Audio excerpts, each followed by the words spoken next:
your cult boyfriend. Make no bones about it. House of Wax is a great film. I I love it. I think it's truly terrifying. It's probably the most terrifying film that Dark Castle ever put out. I think the effects are extraordinary. I think the deaths are so brutal. And I think this film is probably emblematic, mammoth, or at least the most emblematic film of the mid 2000s. I think this film best represents the return, which is what we call a period of popular horror films on this channel. This channel has been nearly obsessed, or at least hyperfixated on the POMO, the postmodern horror films that really started with Scream, went from like 1995 up until the year 2000, truly. So it probably started with Scream and ended with Final Destination, or more accurately, it ended with the Columbine Massacre. And then there was a return. A return to form, because a postmodern horror was nearly anti-horror in the sense that it was dedicated to deconstructing every trope, every facet, every single machination of the horror film to where you're left with something that is truly psychopathic, something beyond the pale, something beyond terrifying, something that is nearly inspiringly psychopathic. That's what you get with the postmodern horror films. You get trendy, you get ironic, and you get a thesis. You get a manifesto of sorts for the psychopathic, I'm gonna blame the movies lot. Those are the films I like the most. But then you get The Return, which was characterized by, I would give Dark Castle the credit, really, with ushering in the return in 1999 with House on Haunted Hill, the very first Dark Castle film. House on Haunted Hill is a brilliant thrill ride. It's a roller coaster. It is a meta commentary, still in the same vein as the postmodern horror films, but it has so much more in common with The Return than it does with Pomo. But it still is commenting on the machinations, the logical trappings of horror, and the facile and artificial nature of terror. But by the time House of Wax came out in 2005, we had, the remake of the Texas Chainsaw Massacre, things like The Hills Have Eyes, Wrong Turn. Rob Zombie had made a name for himself as a director by this point. We were already in The Return. The return to form, the return to basics, but truly the return to exploitation. Whereas postmodern horror films would understand and humiliate exploitative factors within horror movies, the exploitative tropes of horror movies. The Return was about returning to those tropes. And House of Wax did this brilliantly.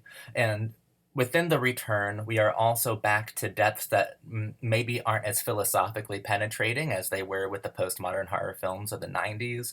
They are just brutal. They are cruel. They are determined to make you flinch, to make you gasp and cringe and feel unbearably uncomfortable. And House of Wax has some of the most brutal deaths ever. And House of Wax is really, really, really, really good. I really can't stress this enough. I think it's a genuinely terrifying film. The most terrifying film that Dark Castle ever produced, and probably the most truly horrifying and intense film of The Return. This is including films like High Tension, Wolf Creek, some of the most beloved and brutal films of the time period. House of Wax, I think, goes the extra mile for its viral ad campaign. In order to sell this film, you would see signs, billboards, a marketing campaign centered around See Paris Die. Paris Hilton was everywhere in the mid-2000s. And horror, this film, seemed to want to exploit celebrity worship and not necessarily punish it, but exploit it. Just simply and purely exploit it. Paris Hilton is sexualized in the film. Paris Hilton's final death scene, she's running around in red lingerie. Paris Hilton's death scene, I wouldn't call the most brutal scene in the whole film, but certainly the most iconic one, as you feel like someone's harpooning celebrity culture, harpooning the pop culture of the mid 2000s. It's kind of wild to think about. I don't think it's necessarily, well, no, I would think it's inherently misogynistic and inherently misanthropic and psychopathic and careless. But I think that horror is where you are problematic. Horror is where certain feelings that you have that you don't want to admit to anyone that you do are satisfied. Morbid curiosities are satiated. And by watching Paris Hilton die after we watch her be, because it's simultaneous, because the scene beforehand she turns you on, and the scene after she's viciously, brutally murdered. This is completely deliberate, and this is fascinating on a level that can compete with the postmodern stylings of Kevin Williamson and Wes Craven from the 90s, but within the parameters of the return. Like, it doesn't betray its exploitative language, its brutal language, for the sake of philosophical ones. It simply finds a way to both comment and attack culture as it stands through the parameters of the return. And watching Paris Hilton die in the way that she does, I think exposes something completely psychopathic about a movie-going culture, a movie-going public, about where we were in the mid-2000s. And this film isn't simply about Paris Hilton, although I think she is the center.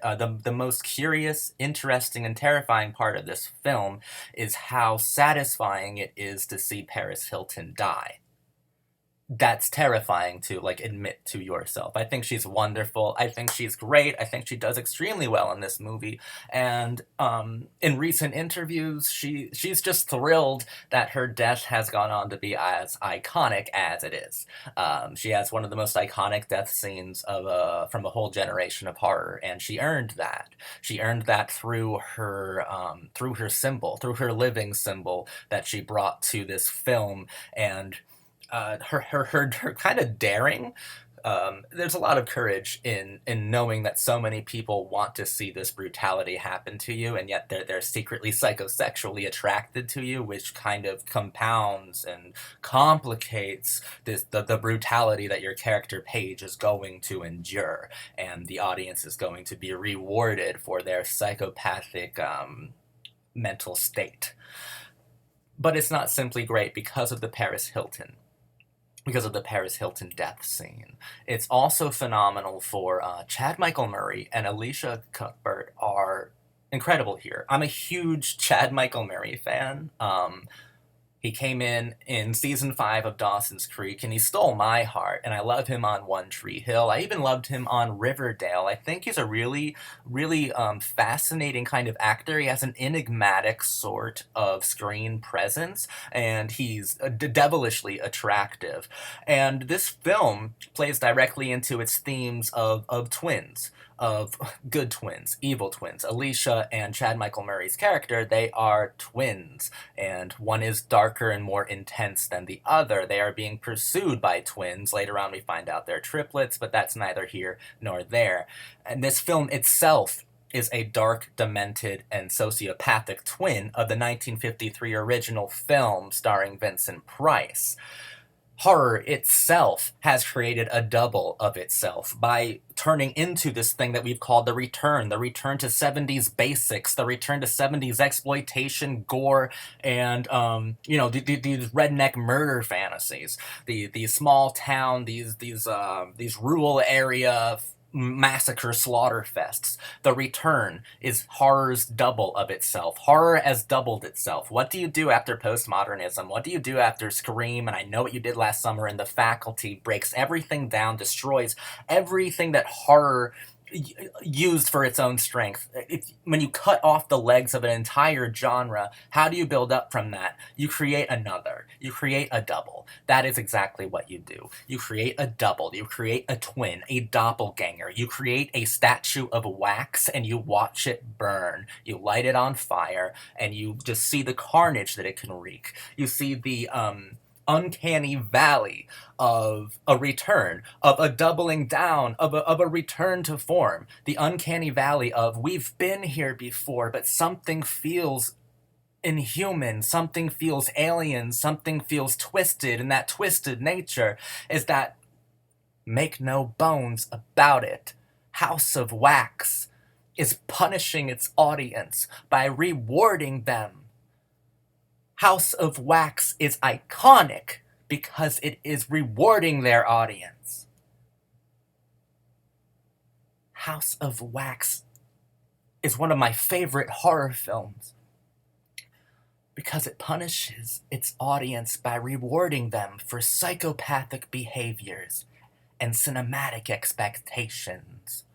House of Wax is a brutal, gory, completely terrifying film that has a lot to say about celebrity culture, a hell of a lot to say about its own genre, about good twins and evil twins, the uncanny valley in between, and the fact that we all want to watch beautiful, successful, wealthy women die.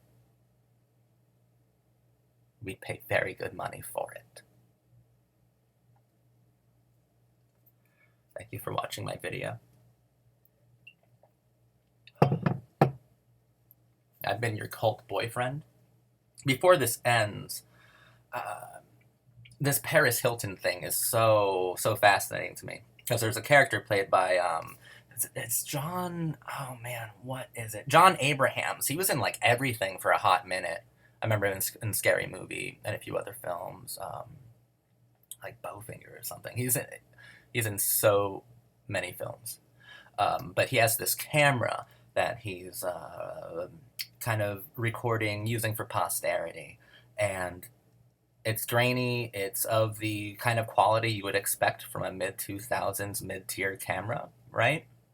And the last time you see Paris Hilton, her body, she's being filmed in that same way, which is directly and has to be deliberately reminiscent. It conjures up memories of one of the most infamous celebrity sex tapes ever, which is Paris's. Like, this film is openly punishing its audience by rewarding them for their voyeuristic, misogynistic, and hateful behavior. And it's just one of the reasons why this film continues to fascinate me personally. I think it's a beautiful film. And it's, above all else, above all this, like pretty talking and big words and high concepts I've been using, it's simply a terrifying one. And that's what makes it perfect.